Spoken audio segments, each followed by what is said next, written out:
Gobernador Guzmán 2020. Venta mayorista en Padre Silvi 505, colectora A005. Las cosas del buen comer. Recomendaciones y sugerencias para una alimentación sana. Hábitos y costumbres alimenticios que mejoran nuestra calidad de vida. Productos regionales de buena factura para mejorar la nutrición. Comidas doradas y comidas chatarras. Así son las cosas del buen comer. En el Centro 11 tenemos todo para cuidar tu salud. Gimnasio, natatorio, nutrición, kinesiología y mucho más. Todo en un solo lugar. Secretaría de Deporte y Turismo. Gobierno de Río Cuarto. Recibimos en la mañana, así son las cosas, al nutricionista de cabecera de este programa, Lautaro Irastorza Rossi. ¿Por qué se ríe cuando digo el nutricionista de cabecera? ¿Porque no está dando resultados o tarea en nosotros? No sé si es bueno o malo propaganda. Más delgadez que la que podemos ofrecer con Florencia. Nosotros somos los contrastes. Claro. Haga un promedio entre obvio. parecido. Obvio. Y ahí está el peso justo. Hay que hacer. Igual les voy a decir algo que se van a reír porque, claro, mi metabolismo, como es de una persona más bien delgada, sí, como que se te ríen. Pero yo literalmente tengo panza. Entonces, como uso ropa suelta, por así decirlo, no se me nota tanto. Pero cuando voy a hacer actividad, se me nota. Entonces, necesitaría recomendaciones de la Yo, en el caso mío, ese no es un problema. Claro. Y después la sugerencia de Adrián de ir a hacer boxeo, todo. Exacto, voy a empezar a hacer boxeo. Estoy organizando mis horarios, deme tiempo. No va a ser este año. No va a ser este año. Lo quiero anunciar. El año que viene. Algún lunes, pero del 2023. No, voy a empezar en el 2023 a hacer boxeo. Bien, perfecto. Entrenamiento de boxeo, no voy a boxear. Entrenamiento de boxeo que me dijeron que es el mejor. Suena muy a cuando en el domingo decís mañana arranca la dieta, ¿no? Sí, claro. Suena eso. Y está bien que suene así. Pero con proyección. Muy bien. Bueno, ¿de qué vamos a hablar hoy? Hoy vamos a hablar en función de lo que es la Semana Mundial de la Diabetes. El pasado lunes se conmemoró el Día Mundial. Vamos a hablar un poco sobre qué es la diabetes, los tipos y estrategias de alimentación para aquellas personas que la padecen en sí. En Argentina, actualmente, hablando de cifras estadísticas, 1 de cada 10 argentinos mayores de 18 años es diabético. Y de ese porcentaje, 4 de cada 10 no conocen o que son diabéticos, ya sea porque no padecen sintomatología o porque no se realizan estos análisis de laboratorio en los cuales a veces vemos estos parámetros alterados. Y la alimentación es fundamental en el control de la enfermedad. En el control de la enfermedad, exactamente. ¿Qué es la diabetes? Es una enfermedad crónica que aparece cuando, ya vamos a ver qué tipo, pero es cuando el páncreas no produce la insulina suficiente, ya vamos a ver qué es la insulina, o cuando el organismo no utiliza eficazmente la insulina secretada por esta glándula que tenemos, que es el páncreas. ¿Qué es la insulina a nivel del cuerpo? Es una hormona que hace como un mecanismo de llave que facilita la entrada de este azúcar, de este carbohidrato, de esta glucosa a la célula. Es decir, le abre la puerta, la llave de la célula, para que ingrese esa glucosa sanguínea dentro de la misma.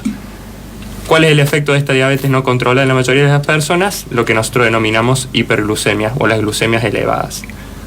En muchas personas, ¿cómo se detecta? En los simples análisis de rutina, el clásico laboratorio en ayunas de glucemia. ¿Cuáles son los parámetros normales? Dentro, según el rango de referencia del laboratorio, una glucemia normal, estamos hablando de un valor menor a 100, o según otro parámetro de referencia en otra unidad de medida, a 1. Eso hablamos de una glucemia normal en ayunas. ¿Qué es la famosa que mucha gente también padece prediabetes? Es una glucemia alterada en ayunas. Es un valor de glucemia entre 100 a 126 miligramos por decilitro de sangre. Esa es la famosa que mucha gente dice, tengo prediabetes. Es esa prediabetes que a veces ya vamos a ver en qué sintomatología suele presentarse. Y ya cuando se habla de una glucemia en ayunas mayor a 126 y a veces con sintomatología asociada, estamos hablando ya de una diabetes diagnosticada. Ahora bien, dentro de estos casos de diabetes tenemos diferentes tipos. Las más comunes es la famosa diabetes tipo 1 y la tipo 2. ¿Cuál es la diabetes tipo 1? Es aquella en la cual el páncreas no produce la suficiente cantidad de insulina o directamente no produce. Es aquella que tiene un menor índice de prevalencia y es más frecuente sobre todo en niños y adolescentes. Es más, si le queremos poner el nombre, como más genética en ese sentido. Son aquellos que requieren de esta administración diaria de insulina a través de algún inyectable, por ejemplo. Dentro de la diabetes tipo 2, que es la más frecuente y se observa sobre todo en adultos, sobre todo aquellos que padecen sobrepeso y obesidad, dentro de esto que llamamos síndrome metabólico, es la diabetes tipo 2. ¿Cuál es ella? Aquella que el cuerpo no tiene la capacidad o es incapaz de utilizar eficazmente esta insulina que se produce, generando esta insulinoresistencia. ¿Cómo se produce esta diabetes tipo 2? Hay elevados niveles de azúcar en sangre, el cuerpo al no poder utilizarlos a veces los deposita en forma de grasa y tapa estas entradas que yo les mencionaba de que la insulina utiliza para abrir la puerta a la célula. Es decir, estos receptores de insulina que tienen las células son tapados por grasa, entonces no puede ingresar este azúcar a la célula. Entonces, ¿qué hace el páncreas? Empezar a secretar más. Se genera esta hiperinsulinemia a nivel de la sangre. Y dentro de esa hiperinsulinemia, esta dificultad para que la glucosa pueda acceder a la célula se llama la famosa insulinoresistencia, que la sintomatología clásica en muchas personas es lo que nos se denomina acantosis nígricans. ¿En qué consiste? Es una coloración amarronada negra en todos los pliegues del cuerpo. Por ejemplo, muy común observarla en el cuello o en los codos, por ejemplo, las personas, esas coloraciones más negras amarronadas. Está hablando que esa persona tiene una insulinoresistencia. ¿Cuáles son los síntomas clásicos de lo que es diabetes? Las famosas 4P. Una de ellas es poliuria, es una orina constante y larga a lo largo del día, o sea, gran necesidad o frecuencia urinaria alta. ¿Por qué? Porque al haber exceso de azúcar en sangre, el cuerpo la elimina vía riñón, el riñón la filtra y el azúcar arrastra agua. Entonces pierde hidratación, entonces en consecuencia de eso se orina más. Como se pierde más agua a nivel corporal, aparece la segunda P, que es polidipsia, que es sensación de sed constante, muy común en las personas que tienen diabetes. Y como a veces también esta glucosa no entra a la célula no reconoce que esta azúcar, como no ingresa, dice, bueno, no me alimentaron, entonces hambre, me falta esa glucosa que necesito para la subsistencia de toda célula. Entonces, que genera también sensación de hambre, o sea, hambre constante a lo largo del día. Y otra muy frecuente, sobre todo en muchas personas diabéticos tipo 1, la pérdida de peso. En ese sentido, capaz en contraposición a aquellos que tienen sobrepeso o obesidad. Puede traer muchísimas complicaciones, sobre todo a nivel de vasos sanguíneos. Por eso muchas personas que no padecen sintomatología no se dan cuenta hasta que generan un pie diabético, una nefropatía a nivel del riñón, una ceguera, por ejemplo, a causa de la diabetes, un trastorno cardíaco a causa de esa diabetes. Y siempre es importante identificar dentro de lo que es diabetes en estas personas dos conceptos claves que nosotros trabajamos, que es índice glucémico y carga glucémica. Índice glucémico es la velocidad con la que un alimento eleva el nivel de glucosa o azúcar en sangre. Es decir, hay alimentos que generan un pico de glucosa, consecuencia un pico de insulina, y hay alimentos que hacen que ese pico no sea tan pronunciado, sino más moderado. Vamos a dar un ejemplo, pero aquellos alimentos de índice glucémico más alto, que serían una mermelada, un azúcar, un arroz blanco, una papa hervida, por ejemplo, esos alimentos a nivel gástrico se digieren bastante rápido y elevan de golpe esta insulina. Este sería un alimento de índice glucémico mediano bajo. Un alimento que tenga más fibra en su composición dentro de un carbohidrato puede ser una legumbre, por ejemplo, o en vez de un arroz blanco, un arroz yamaní, un arroz integral, por ejemplo. Dentro de esto, obviamente, estrategias para alimentarias.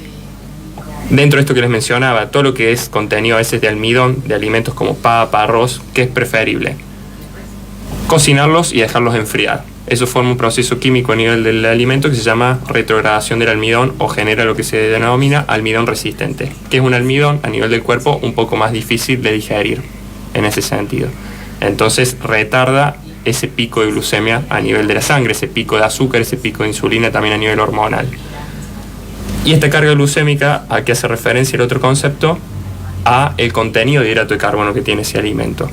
Por ejemplo, una relación simple es un alimento como la sandía, hoy en día que está un poco más en temporada. La sandía tiene un índice glucémico alto. ¿Por qué? Porque se digiere bastante rápido por su alto contenido de agua también. Pero dentro de la cantidad de hidratos de carbono que aporta o de azúcar que aporta, tiene una carga glucémica baja, es decir, tiene poco aporte de ese hidrato de carbono.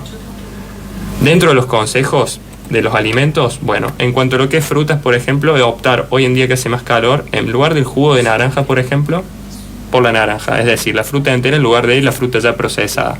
¿Cuál es la diferencia? Cuando uno procesa la fruta, ya sea que hace un jugo, hace un licuado, sí, atenúa o baja muchísimo el contenido de fibra de esa fruta. Ajá. La fibra lo que hace a nivel gástrico, como nosotros no tenemos las enzimas necesarias, retarda la digestión y por ende hace que la absorción de ese alimento sea más paulatina. Entonces, siempre es mejor comer la naranja que tomar el jugo. exactamente. La fibra ¿Y eso retal. ocurre con todos los cítricos? Con todos los cítricos, con todas las frutas en sí en general.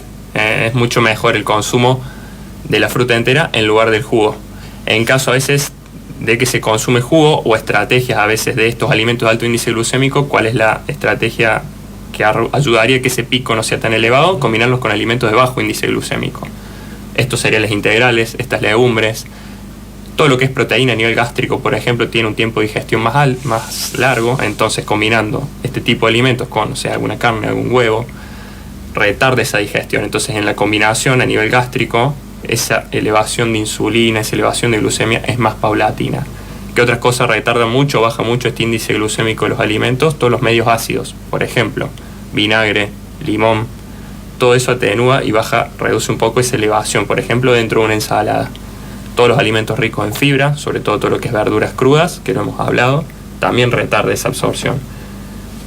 En estas personas también es recomendable, aquellas que padecen diabetes, la actividad física. El ejercicio físico mejora mucho los parámetros a nivel del cuerpo, especialmente todo lo que es entrenamiento, más que nada de lo que es fuerza corporal. Todo lo que es fuerza corporal mejora mucho estos transportadores a nivel celular de insulina y mejora mucho esto que nosotros hablamos de sensibilidad a la insulina. Se genera una insensibilidad a la insulina que favorece esta entrada de la glucosa dentro de la célula mediante el ejercicio físico.